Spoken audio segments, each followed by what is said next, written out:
God to usher us to a new place, to take us out of an old thing to a new thing that we've been asking for. We need to be physically able to move and be flexible. We need our emotions to be right. We need our relationships to be intentional and focused on where we're going. We need to have our support systems in place. We need to know that everything that we're doing is related to being responsible. And when God is about to give us a promotion in the spirit, when he's making us custody of something, it may not be like a promotion on the job. It may be a ministry. It may be a child. It may be a work. It may be evangelism. But I want you to know that we won't get custody in new areas unless we're willing to go through the battle. Tell somebody there is a battle. Custody doesn't easily just come.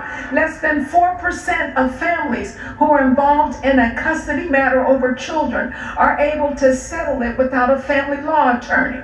So I want you to know that if we're going to be in a custody battle, if I'm going to belong to the Lord and he is head of my life, that I have to be willing to get in a struggle, in a tug of war. Every part of me, my mind, loving the Lord with my whole mind, with my heart, with my soul, with all my strength, with everything is in me, everything has to be engaged to present a right environment. Come on, because there is something at stake.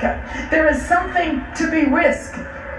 So when we look at this, it means that there's active engagement between, that's to the right, between the finite on the screen again and the infinite. That's part of what we mean by David being in a dance. This dance is a battle dance. So there's a confirmation of what God has said. His ability to dance is saying, I'm changing positions. I'm shifting things. I'm cutting through the air. I'm moving from a shaky place to stand on the solid rock. I'm moving from things that have been temporary, things that have been ambiguous and uncertain. I'm fighting my way.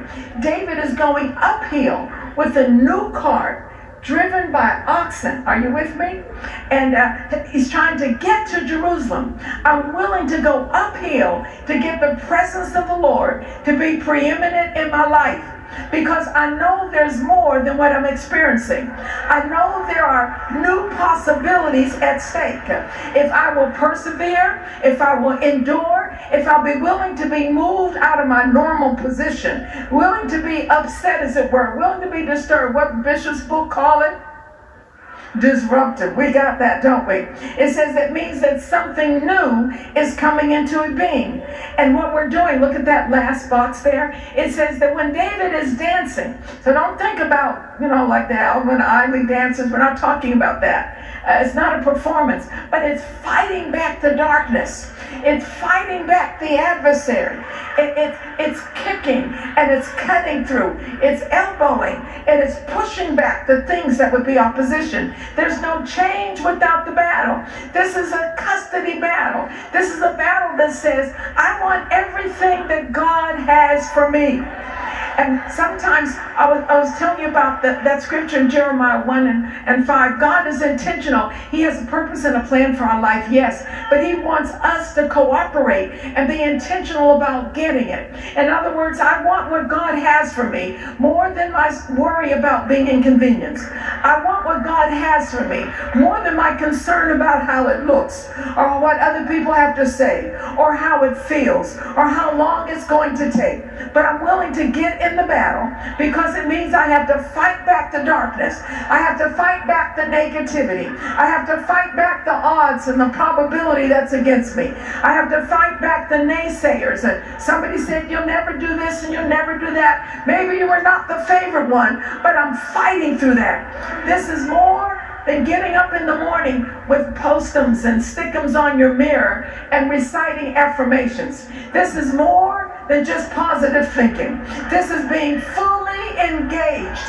You can't be in a battle and have one foot in and one foot out.